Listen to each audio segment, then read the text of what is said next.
Ndugu mgeni rasmi, leo tumekutana hapa ikiwa ni utekelezaji wa jukumu la 3 ambapo TAKUKURU mkoa wa Tanga ilifanya uchambuzi wa mfumo wa uondoshaji taka ngumu ngazi ya kaya na maeneo ya biashara katika halmashauri ya jiji la Tanga.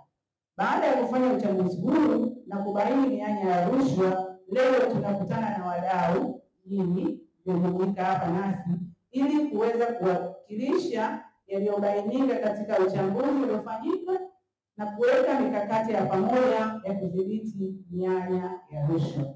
Baada ya warsha hii, TAKUKURU itafanya ufuatiliaji wa maazimio tutakayoweka ikiwa ni pamoja na malengo ya kimkakati strategic objective ya mpango mkakati wa miaka 5 wa taasisi ya kuzuia na kupambana na rushwa TAKUKURU wa mwaka 2022-2023 hadi 2025-2026.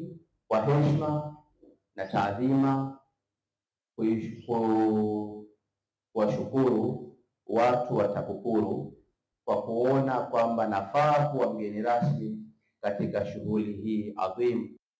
Katika halmashauri ya jiji la Tanga inaonekana sekta ya usafi na mazingira haifanyi vizuri katika makusanyo kwa kadri ya bajeti ya halmashauri, kwani katika kipindi cha mwaka wa fedha wa 22-23 halmashauri ilijipangia kukusanya shilingi milioni 442, lakini imekusanya milioni 194 ambayo ni sawasawa na 44% tu. Lakini TAKUKURU hawakuishia hapo, wakachunguza tena mwaka wa fedha wa 23-24 taasisi ya jiji la Tanga ilipanga kukusanya, pamoja na kwamba haikuweza kufikisha milioni 442. You can imagine, haikuweza kufikisha milioni 442. Sio, umeelewa? Haikuweza kufikisha milioni 442, lakini mwaka mwingine wa fedha ikapanga kukusanya milioni 742,300,000 na shilingi 404. Na cha ajabu zaidi sasa, ikenda ikakusanya milioni 222,405,000 na shilingi 304, sawa na 30%. Sasa hapa panaleta sintofahamu.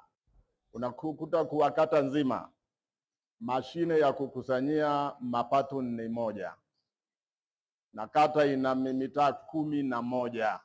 Kwa hiyo naomba mahakama ya jiji ipatikane ili tuweze kudhibiti.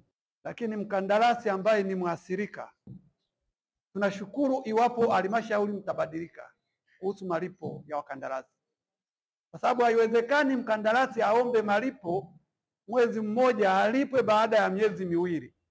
Hii kazi ya uzoaji taka ni ngumu, si kama hivyo watu wanavyoifikiria. Gharama yake ni kubwa mno. Very good step. Mimi nimekuelewa sana bwana. Kwa sababu tuachukua wenye makosa madogo madogo kuwapeleka huko polisi na kuna mambo mengi ya kufanya.